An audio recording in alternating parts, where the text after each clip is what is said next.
the matter of the people of the state of California versus Oriental James Simpson, case number BA096. And so, my fellow Americans, ask not what your country can do for you. Ask what you can do for your country. We are back on a lovely Wednesday evening, morning. I don't know what it is. And Phew. Taylor is going to kick us into the next 100 episodes of Doomed to Fail. Oh yeah, I am. Thank you, Cyrus. I remembered. So we are Doomed to Fail. We are a podcast that releases twice a week. Quick little 30 to 40 minute snippet episodes about true crime, history, sometimes engineering disasters, sometimes volcanoes, geographic. We don't know what we're gonna do, but we know it's gonna be interesting to us, and we're gonna entertain ourselves. And you, dear listener. And you, the listener. Yes. And today it is Taylor's turn to present. It is. Are you ready, Cyrus? I'm ready to. Can we do the guessing game or no? We can. I'm going to start. I am going way back, like 600 BC, all the way back, ancient history, and something special for you by request. I'm going to talk about the father of all of the Persian Empire, the George Washington, or the King Arthur of Persia. You know who I'm talking about, don't you? Cyrus. Cyrus the Great. Woo! I got one guessing situation right, I think. Fantastic. Specifically, Cyrus the Great and the fall of Babylon. There's so many little stories in this. I'm just going to talk about like a little bit. And I want to. Oh, I read Xenophon's Cyrus the Great, like a weird translation where it was in first person. I've listened to Dan Carlin's The Kings of Kings for like the 90th time. Yeah, how many hours is that? That's got to be like 20 hours long. Many hours. Yes, very many. I listened to that. I listened to another just short book about Cyrus the Great, and then also someone around here who had an awesome library died because there are a lot of awesome books at the thrift store, and I got 4 volumes of Will Durant's history. Look at this book. Look at this beautiful book. Wow. And Dan Carlin, he quotes Will Durant a lot as like a great historian, but also mentions that Will Durant has like a 1930s view of the world also. So it's like a little like, old-fashioned even for our times. But in the Story of Civilization, Volume 1, it's called Our Oriental Heritage. And this is where he talks about Cyrus the Great. So I read some of this. And then they also talk about Cyrus the Great in this book, the Bible. Oh, okay. This is my Bible. It is inscribed to me. This is for Taylor Victoria Sterick from the First Presbyterian Church in Libertyville, Illinois, October 14th, 1990. I don't know what the hell you do when you're 8 in a Presbyterian church, but for whatever reason, they gave me this Bible. I do like old Bibles. I think they're very, very cool. This one isn't old. It's weird. Look at these pictures. They're like, I mean, the whole thing's weird. I was skimming through it. I was like, I just don't know what to do. But this has like pictures of like ancient archaeological things, not pictures, drawings in it, which is kind of fun. And then I just kept thinking about how Jesus was, of course, he wasn't a carpenter. There are no trees there. He was a mason if he was alive, which is a whole other thing that I can yell about later. Anyway. Well, I meant more like the Book of Kells type Bibles where somebody spent like 3,000 years. You mean like the physical book? Yeah, like yes. Did anybody think that I was talking about the actual? I did not, but you clarified it. I'm glad that you did. So okay, good. We're back in there. Well, cool. This is my Bible, and I will read from it later. Super exciting. Also, because we're talking Persians, there's gonna be a lot of like names that I'm going to try to pronounce. I wanted to bring back my segment on things that you can name your future children. I don't think you should name your child Cyrus. I think Cyrus Silkensange. I don't love that. But do you know Cyrus's dad's name? Was it Darius? Darius? There is a Darius. Darius is going to be his son-in-law. Whole thing. We'll talk about Darius.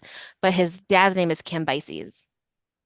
That's fun. And I love Cambyses Silkensange. He can be Cam Silkensange. So when people are like, oh, Cam, is that like short for like Cameron or Campbell? He'll be like, no, Cambyses. And he'll be like, fuck yeah, it is Cam. I love flexing that. So emoji. Keep that in there for you. I wrote, shut up, that's amazing. So I love it. So we're gonna skim the waters with this one. There's a lot here. A lot of it is myth, a lot of it is propaganda, and it's really, really ancient history. Like by the time the Bible was written, this story is ancient history already. So it's just like an old story, and I'll tell you a little bit how we know some things about it, but like it's really old. A quote that Dan, I think, begins and ends his hours and hours and hours of his series with is you must believe in ancient history, even if it's not true, which is a quote by Leo Ferrer, quoted by Pierre Briant in the intro to his book From Cyrus to Alexander. And that just means like ancient history is like the stories that shape us, and like they're like who we thought we were, and like that's all we have is like those little glimpses that we get from like carvings and like stories that are like pushed down. So it really doesn't like we'll never know if they're actually true or not. So like let's believe them, you know? I guess. Yeah, it's I think it means, the way I'm hearing it is Hmm. if you could err on the side of being cynical or on the side of accepting certain things, Just why, accept it. yeah, Yeah. why not accept it? Exactly, exactly. So, there are also several women in this story, and specifically points this out. There's not a lot of women in these ancient history stories. There are a couple in here, which is really cool, which means they were like exceptionally powerful. The Xenophon book is called Cyrus the Great, and Xenophon is like an ancient historian, and he wrote this book, and it is essentially how to be a good leader, and it is about Cyrus coming to power and conquering Babylon. So each in the translation that I read, each section was like a lesson that you could learn as a leader. And they were like, be nice to your troops, listen to people, admit your mistakes. And the way the editor had kind of poised it was like any leader could use this, like the way people read like Machiavelli and other leadership older books. But it's also in this book things like, like be nice to your troops, like let them plunder, and like let them take all the women they want and like let them take the slaves they want and things like that. So it's just like, we're talking ancient history. This is biblical times. Shit was hard. Um, there's a lot about it about like warfare and battles. And this is where I got the part that I think I talked about with you. I can't remember when, but how like people never really stabbed each other with bayonets. When did we talk about that? Do you remember? I don't remember which episode it was, but I do remember that like it was if you're at the point where you could stab a person with a bayonet, most will just drop their weapons and run. Yeah, yeah. But this is ancient warfare. We're pretty sure that they did, like, you would go out and you would stab like 15 people in the head before you get stabbed. So, like, very bloody, very brutal. The problem is that, like, another author who wrote about this time, Herodotus, he wrote it, his writing was like for the people who were there to like recount it. And it was probably more like spoken word than it was like a book that you would read. So he skips over a lot of the details because he's like, yeah, yeah, yeah, they went to battle, and you're like, we don't know. Tell us the details. But a lot of those are lost to history. Um, one really famous thing about Cyrus is that he is like very, very respectful of other people's cultures and religions. So there are people who like look to him as like a gentle ruler, as like a ruler who lets everybody be themselves, and we'll talk a little bit about what that means. But he sometimes is like, most of the time he's like, let me be in charge. He's the king of kings. So you can still be a king, but I'm going to be your king. And you can do whatever you want to do as long as you like pay me taxes, which is very nice considering most kings are like, you're my slave now. Give me everything. I'm burning everything down, you know? Yeah. So he's also very religious, of course, because he's like in the Bible. And so he's mentioned in the Bible because when Cyrus does take Babylon, he lets the Jews go back to Jerusalem. They were slaves in Babylon and lets them go back to Jerusalem. So this is in the exact same part of the world where we're still having these like very similar conflicts 2,500 years later. So some things that we Was know about. Babylon was Babylon Iraq? It is, isn't it? Mhm, Okay. mhm. Um, I'll tell you the name of the town. I have it written here somewhere, but I'll let you know. Um, oh, also in Cyrus's book about wait, where am I gonna quote the Bible? Is it now or is it later? It's later. Okay. But sorry. So yes, this is all like in the Middle East is where this is all happening.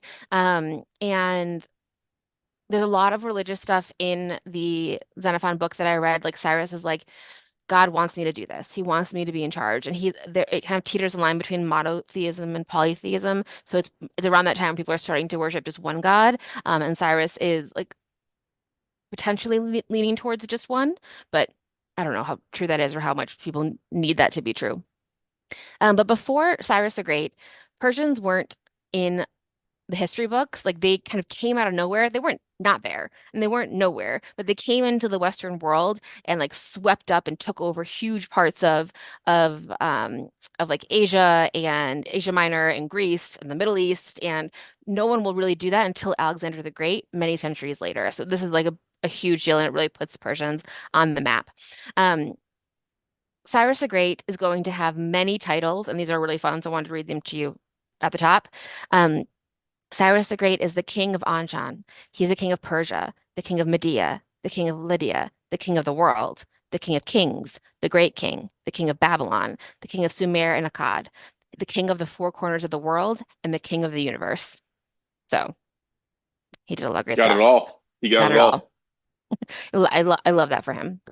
Um, and one more warning before we start that I got kind of from reading all of this is like, and something I think I try to talk about a lot is, examine your forefathers, but don't pretend that they're perfect, and a lot of this will come back. I think at the end, I'm going to talk a little bit about Putin and people who like, have that like mythical past, but this is definitely a mythical story. But we know Wait, Cyrus was a real person, we're gonna cross into Putin territory. a tiny bit at the very end. Okay. Yeah. Yeah. So Cyrus was born into the Achaemenid Empire in around -600 in Anshan, Persia, which is now Fars, Fars, Provence, Iran. Does that, who knows? It's in Iran. Yeah, Fars. Yeah. Um, Fars, yeah. yeah. His dad was It's probably Cambyses the Fars, first. but yeah. Thank you. His dad was Cambyses the first, the king of Anshan. He was the son of Cyrus the first.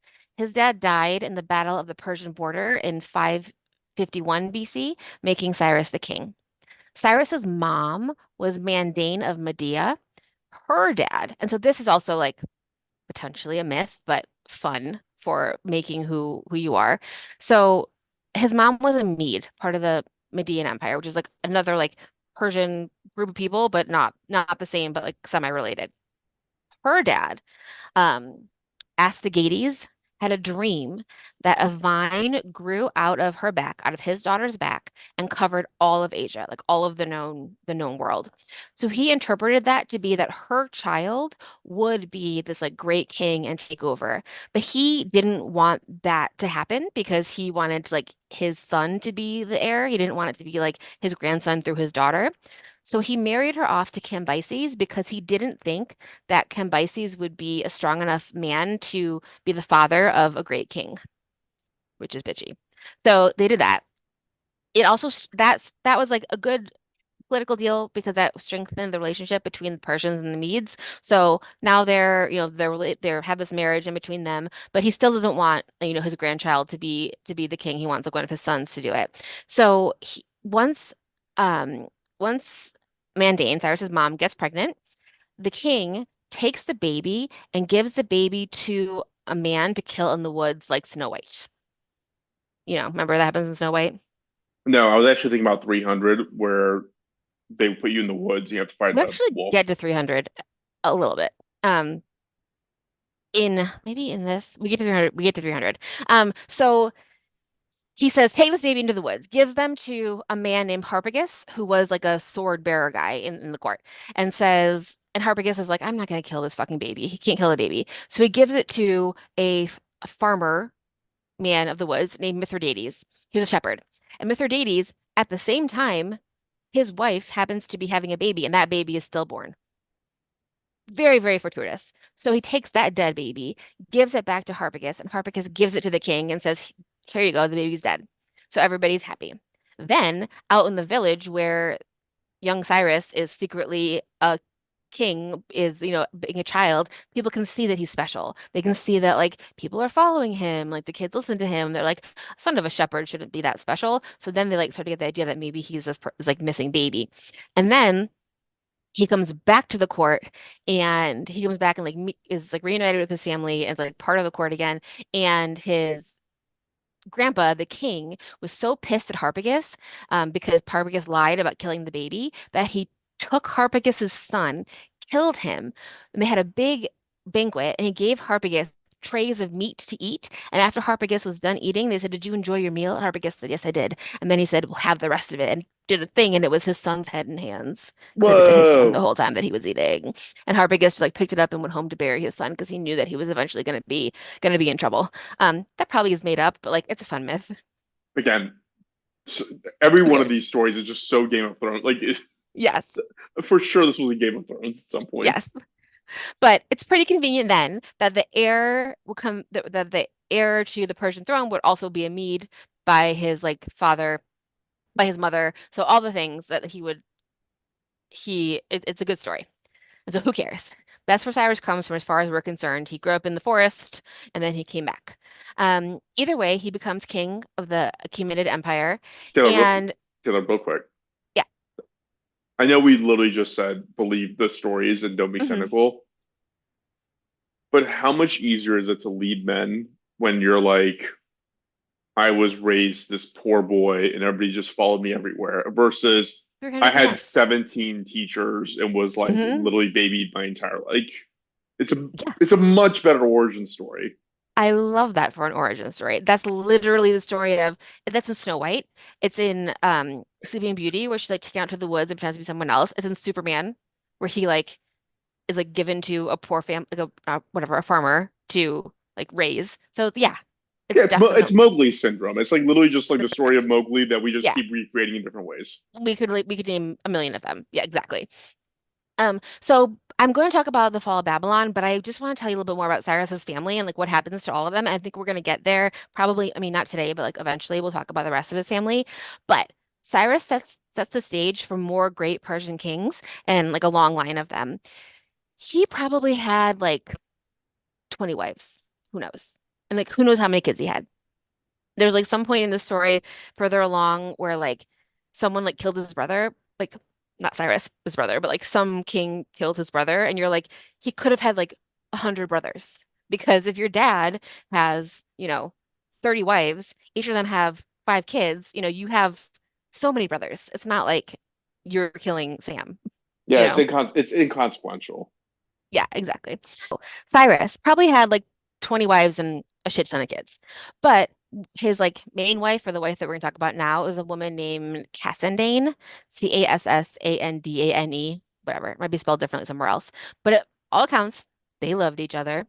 And they had 4 kids that matter to the lineage. There's Cambyses II, Baridia, Ariston, and Atassa. Atassa is the daughter. She probably married her brother Cambyses II because he became king right after Cyrus died. This gets very confusing. I see your face. It gets confusing here. So his It son just and his all it daughter, all sounds like the Bible. It's like yes. Hezekiah's brothers, cousins, And it sisters, is a uncles. Bible, It's it is a just like biblical story, 100%. okay, yeah, Yeah. fair enough then. So Cyrus had a dream that Darius, the dude that you mentioned earlier, who was like a guy that was around, had wings and like became very powerful. So he has a feeling that this guy is going to like somehow usurp and like get in the reign and in the line. So he has his son and his daughter get married. Atassa and Cambyses II get married. Cambyses II becomes king. He is killed by Bardia, who is his brother, but he also might not have been him. He might have been an imposter named Guamata, and Guamata may have killed the real son of Cyrus and pretended to be him, and then killed Cambyses II. So either he was killed by his brother or killed by an imposter pretending to be his brother, which is fun. Taylor, we could back in those days, me and you could be like siblings, and if I showed up and like when you're like 25 years old and was like I'm Fars, like I don't even know who that like what who how do these people Yeah. even know each other? Yeah, good question. Or even like, I don't wait, it's been a long time, but you didn't watch The House of the Dragon, right? Or you did? No. So we were watching, I was watching it and talking to some of our friends about it, and one of the friends was like, "It's pretty convenient that you're guaranteed to have the hair color of your father in this thing, because like like the really blonde dude will have a bunch of like kids with like sex Who are really workers, and you blonde. see all these like urchins with bright blonde hair, and you're like, oh, that must be his child. Otherwise, Actually, I like, never how's he thought gonna about know? that. Yeah, I never thought about that. That's actually a really good point. Yeah. Yeah. So yeah, who knows? There's plenty of people running around. They're all related. But either way, now this like other son, perhaps imposter, is in charge, and it sounds like Atassa, the daughter of Cyrus, is really powerful in her own, and she marries Darius, and so he becomes part of the family, and then he overthrows the imposter slash potentially heir, and he becomes king. Can I, So yeah, can I call out the because I think you're trying to pronounce it in a Greek way. is it It's either Darius or in Farsi it's Dariush. okay? I'll go Darius then. Yeah, go Darius. That's fine. Darius just sounds like a guy I could know. I mean, because it's all descended from this one guy. Yeah. Okay, so Darius the Great, and he is another big king who's going to do a lot of stuff. He and Atassa have a son, and their son is the one in 300. Do you know? Oh my, the guy with the crazy piercings in his face. Ah, Yeah, who they make like really big, like exceptionally bigger than a human. yeah, I can't remember his name. He's Xerxes. Thank you. Yeah. So Xerxes is the one in 300 when like the 300 Spartans, blah, blah, blah. We won't get there today. But Atassa then is either the daughter, wife, or mother of the first five kings of the empire. So she's really important in this story in like her own way. She's definitely like there. But let's go back to Cyrus the Great. He became king in 559 BC. The Persians are like their own kingdom, but also have to like be accountable to the Medes. And he doesn't love that. His uncle is one of the Median kings, and there are a lot of different kings. And he wants to take over Media, and that starts this huge like Persian war and taking over of things and just like growth of the empire that's going to last a really, really long time. And this is a story in the book, the Xenophon book that I read, was about him like gaining his uncle's trust. And then like his uncle was like, you betrayed me because you want to take over my empire as well. And he's like, well, it's kind of me to be in charge. And he has a lot of ambition. And he ends up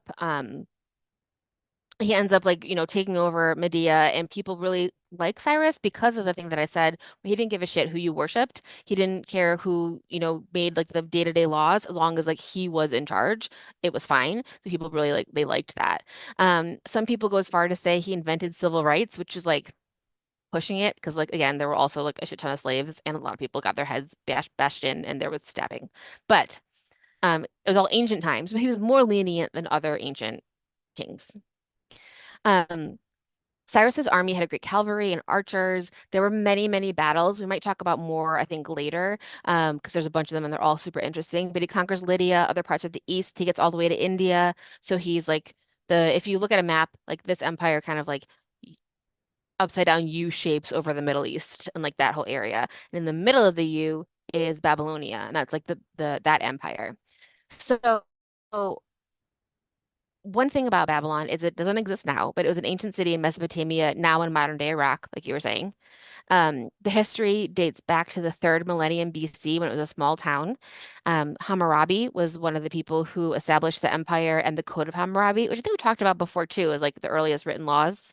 When you talked about civil rights, I literally thought about the Code of Hammurabi. There you go. Actually, that started in Babylon way before Cyrus got there. So there were a couple things back and forth. Now we're in the Neo-Babylonian Empire, which reached its zenith under King Nebuchadnezzar. So Nebuchadnezzar is also a really fun word That to was say. also the name of the ship in the first Matrix. Is it? Yes.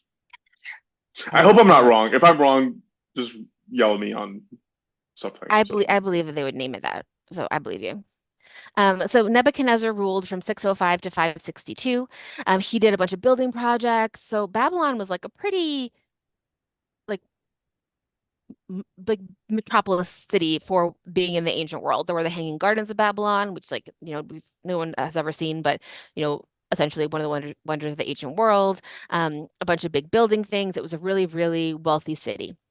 After he died, the kingdom went to a guy named Nabonidus.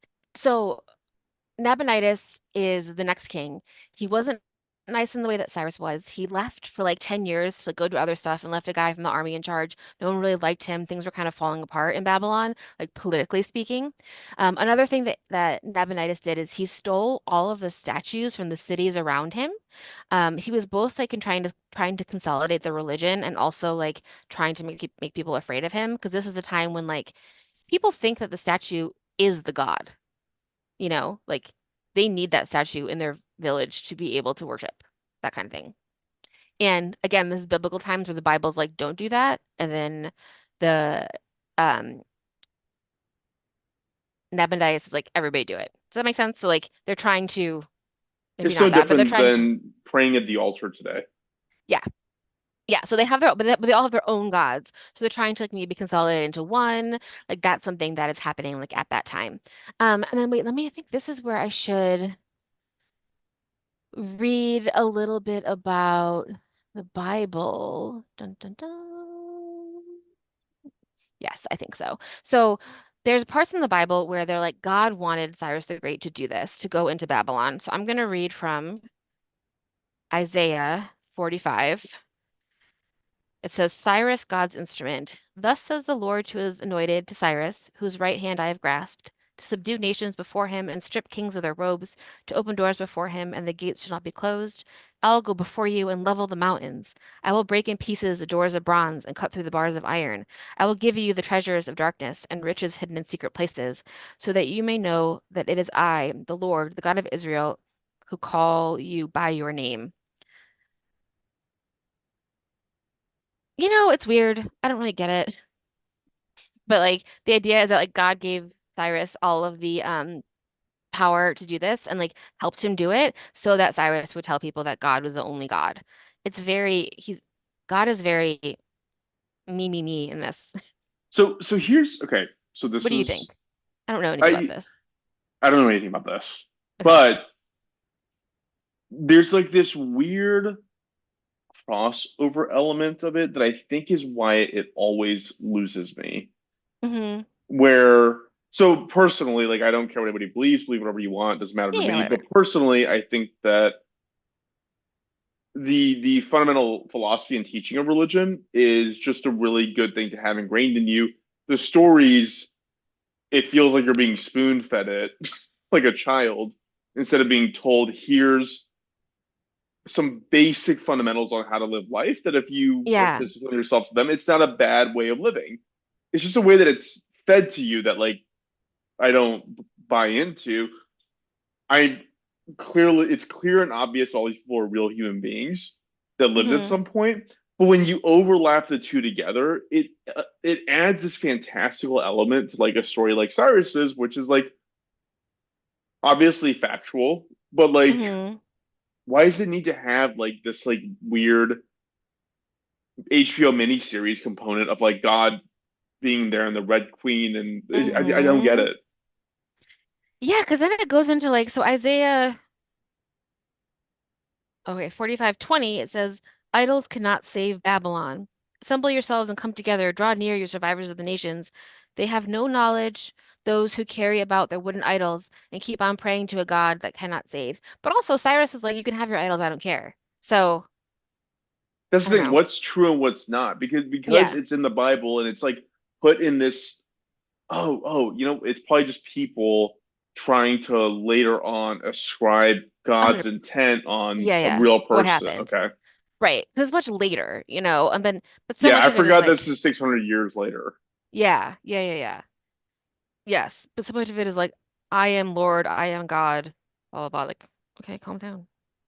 Oh, I think I've heard this before. And the humiliation of Babylon, Isaiah 47. Come down and sit in the dust, virgin daughter of Babylon, sit on the ground without a throne, daughter of Chaldea. For you shall no more be called tender and delicate. Take the millstones and grind your meal, remove your veil, strip off your robe, uncover your legs, pass through the rivers. Your nakedness shall be uncovered, and your shame shall be seen. I will take vengeance, and I will spare no one. O Redeemer, the Lord of hosts, in his name, and the Holy One of Israel. I guess that's like they were having too much fun in Babylon and they had to stop that from happening. I mean, gardening's pretty fun. It's true. It is fun. Um, I've gotten really into so gardening, Taylor. I look like a crazy person, which like with like I mean, people see how I tend to my garden. Like this guy's nuts. I'm happy for you. That's awesome. Um, I yeah. was gonna say, so I just asked our friend ChatGPT to look this up. So apparently the original, so the Bible was written between 1400 BC and 1200 BC. So that's before Cyrus. Then it picked up again in 1000 BC to 722 BC, which is again before Cyrus, right? Yes. Well, it was written then or about then? About that time. So all this stuff about Cyrus probably happened in it's all the New Testament, right? Old. It was in the Old Testament. It's an old one. Yeah, because I did also look that up. Because Isaiah is the Old Testament. I guess it would have been possible because he was yeah, so uh Psalms, Proverb, and Job thought to have been composed from 10th to the 4th century BC.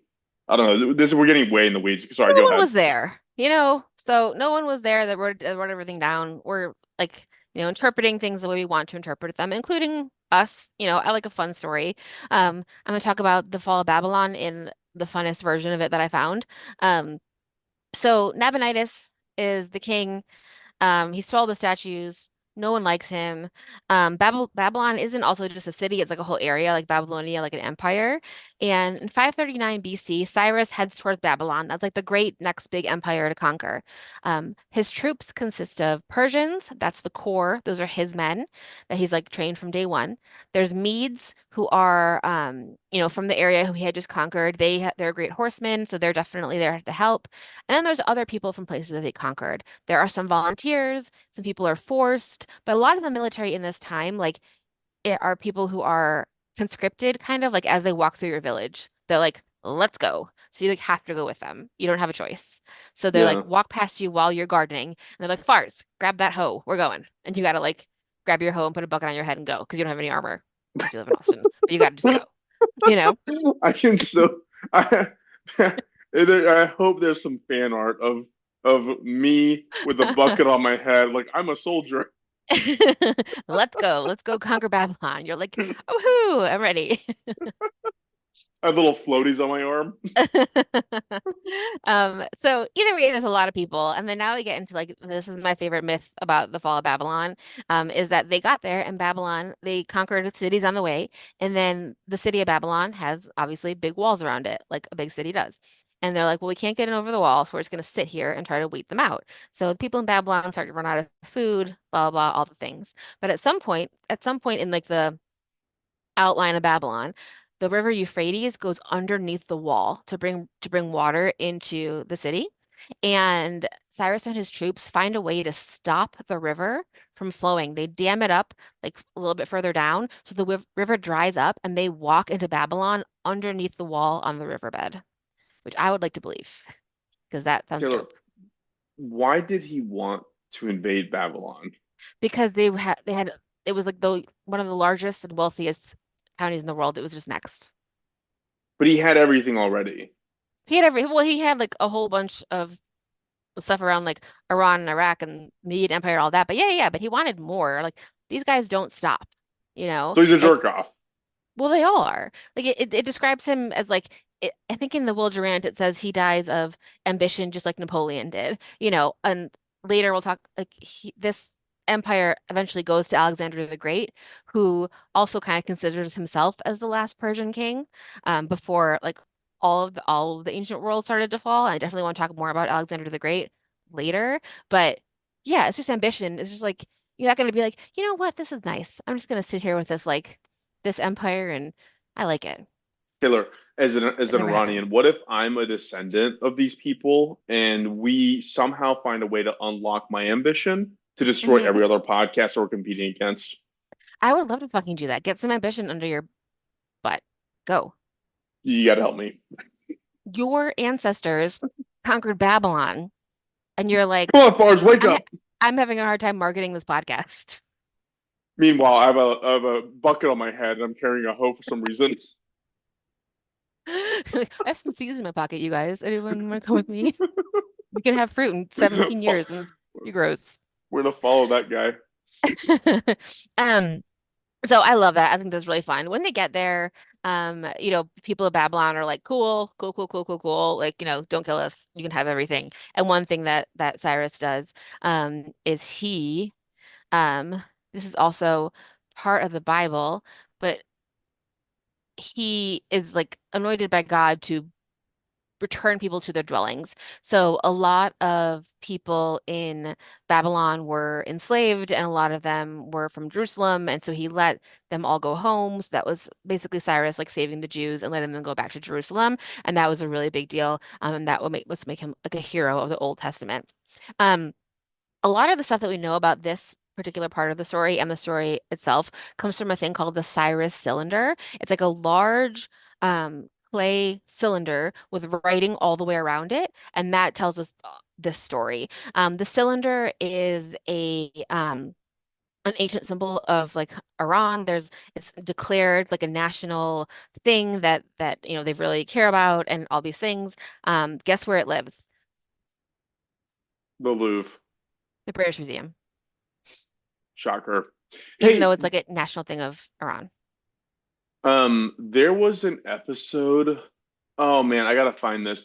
It was an episode about how to repatriate things because Hmm. so many of these governments had like crazy important historical relics of like other cultures and societies. And well, this is a good example of it. That is nuts Yeah, that it's in Britain. of course it is. Yeah. With the um yeah, with everything.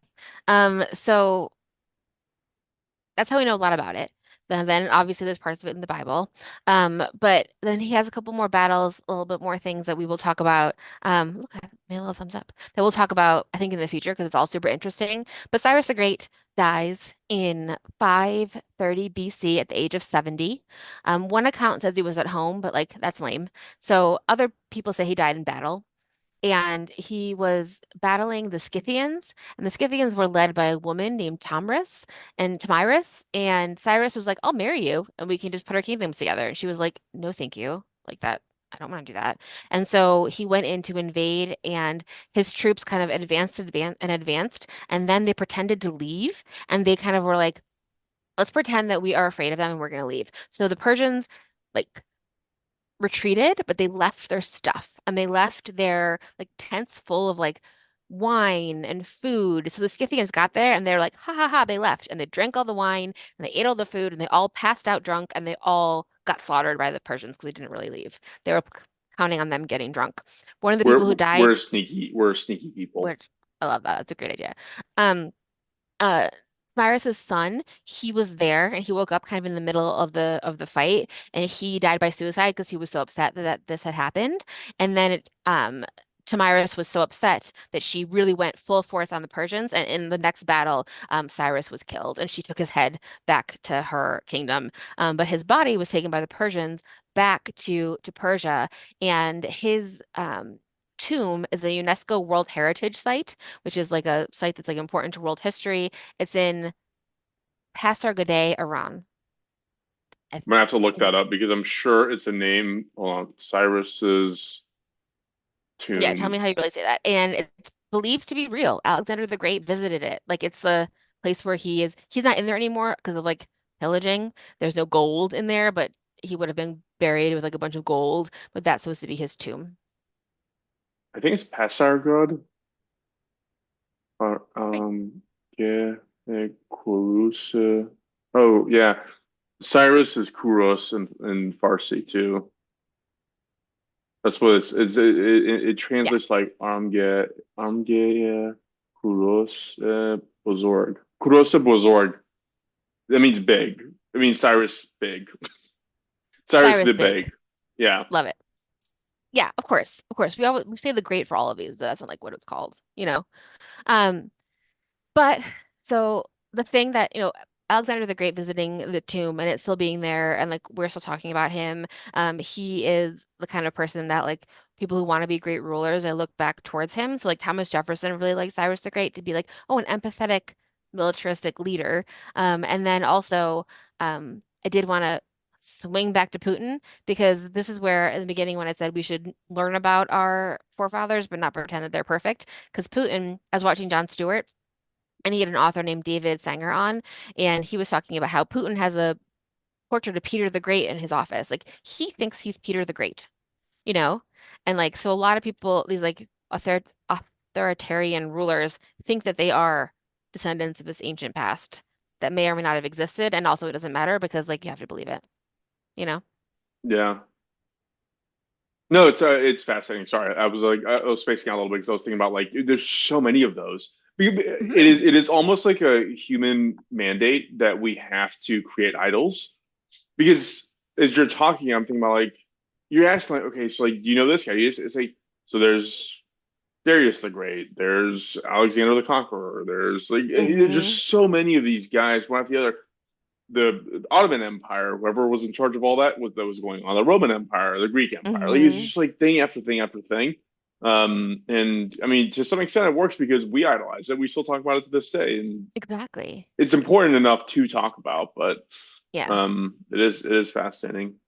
The other thing that we know for sure is that he was handsome. That's the last thing. They used him as the model of Persian beauty forever. So Yep, good for him. as an Iranian man, I can attest that we are a very handsome bunch. Hmm. Hmm. Not me, but like the rest of us. There's a bunch of others. Like, they're really good One looking. thing is you were talking, I was thinking about. So this last week I was in DC for a work thing, and at this point it's probably like my 50th trip to DC, and I Hmm. literally only fly in, do my work stuff, and fly out. And this was the one time where I was like, I kind of am just gonna check out on Friday and just have a touristy kind of a day. I was able to get a tour of the U.S. House and Hmm. was in there and looking around and exploring and doing all that, and was just, man, I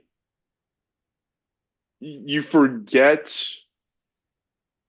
the grandness Hmm. of The everything. architecture, yeah. Well, like all like the meaning of it. You watch the news and you get polarized, and you see what your friends are posting on social media, and you're like, everything's whatever.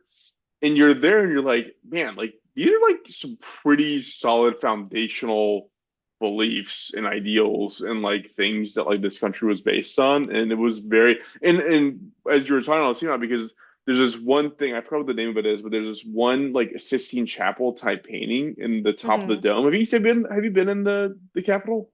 No. So in the middle of the Capitol, like the dome part of it, it's a double dome, and there's a painting on there.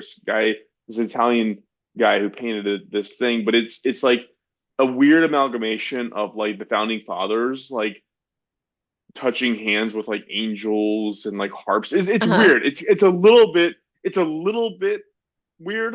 I'm not gonna say tragic. It does feel like it's like we're really trying to like shoehorn the founding fathers into like the Sistine Chapel, and somehow God is there and like something. Yeah, yeah, yeah. I mean, it's all very like Roman and Greek and It like, is very Roman and Greek. It is yeah, very and Roman and Greek. like we know that Roman and Greek sculptures weren't white. We know they were painted. We know they were very colorful, but like they're white in the capital, all No, those they're not. things. So no. Google it. Like if you look at the painting, the fresco on the Not the dome pa of the I'm not talking about the painting. Capitol. I'm talking about like the Oh, wall. okay. Yeah, No. I was thinking of the inside of it. yeah. It was again this amalgamation of bringing old and new traditions in because I mean that Hmm. was painted in 18. I think it was like 1860 is when it was painted, Which is and not the long ago. yeah, it was for sure not that long ago. And also, it's like Taylor, that's crazy. It was like 100 and like 60 years ago. It's like, but still, it folds that old and the new. I don't know. I just thought it was Yeah, yeah, yeah. really No, it's fascinating, and interesting. for some reason, I would have assumed that we would have like done a lot of that stuff in more of like a modern. No, I think we're trying to be like we're going to be one of these great empires, in whatever way, and like bringing that into it and being like bringing like the democracy of ancient Greece, like that was something that we like even having a rotunda feels a little much. Actually, the I'm Greek going, thing makes sense. The Greek thing you does know, make sense. Yeah. we're gonna go to DC in July. You should do that. You should go on the houses of the U.S. Capitol's website. Do all of it. Like it was I my know we're only first gonna time have really like looking a around. day. We're only gonna have really a day there with the kids, and I want to take them to the Air and Space Museum, but like maybe we can get in on like a tour or something as well. Do you find a Dulles? No, we're going to Annapolis, and then like I'm like, can we have 2 days to do history things? So we're gonna go to Mount Vernon one day, and then we're gonna do DC one day. Okay, yeah, it's probably worth it because like you can actually go through the tour in like an hour. Like it's not that time consuming. Hmm. But it is very very interesting. So, anyways, Cool. sorry. I'm happy for you. Total That's really aside, fun. Oh, it that's was fun. it was it was super fun because obviously I'm super into American history and politics and yeah. There's one thing I think you'll see in there that you in particular would like really, really love. So like there's in the middle of the rotunda, there's like it's like surrounded by all these sculptures. And one of the sculptures has three women carved into it, but it has like a platform for a fourth. And it's supposed to be like the women that like changed America the most. So Hmm. like Rosa Parks and Harriet Tubman and stuff like that. Anyways, the last is meant to be for the first female president, and it's just like waiting to be carved. Like Oh, it's yeah, it's kind of cool. So, anyways, if you have a chance, very cool. No, I but will. I'll see what we can do when we get there. You have to ask your congressman to be able to tour the White House. Ooh, I feel like if you check on social media, he'll be like, "No, thank you," because yeah, I've they'll do it. definitely called him a lot of bad words on social media. But maybe he'll do it anyway. They'll do it. When I saw a lot of like Congress people like walking their constituents around, and it was like groups of like 20 people. Like it's fine. Yeah.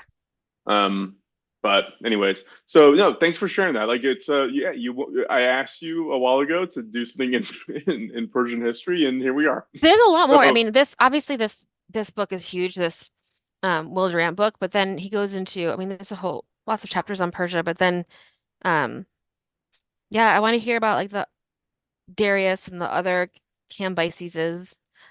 Super fun. yeah, yeah. If somebody ever writes like a totality history of civilization, man, that'll be a huge book. I mean, these so there I have this one, then there's this is number 2 is the life of Greece. Oh, and then I have number 8.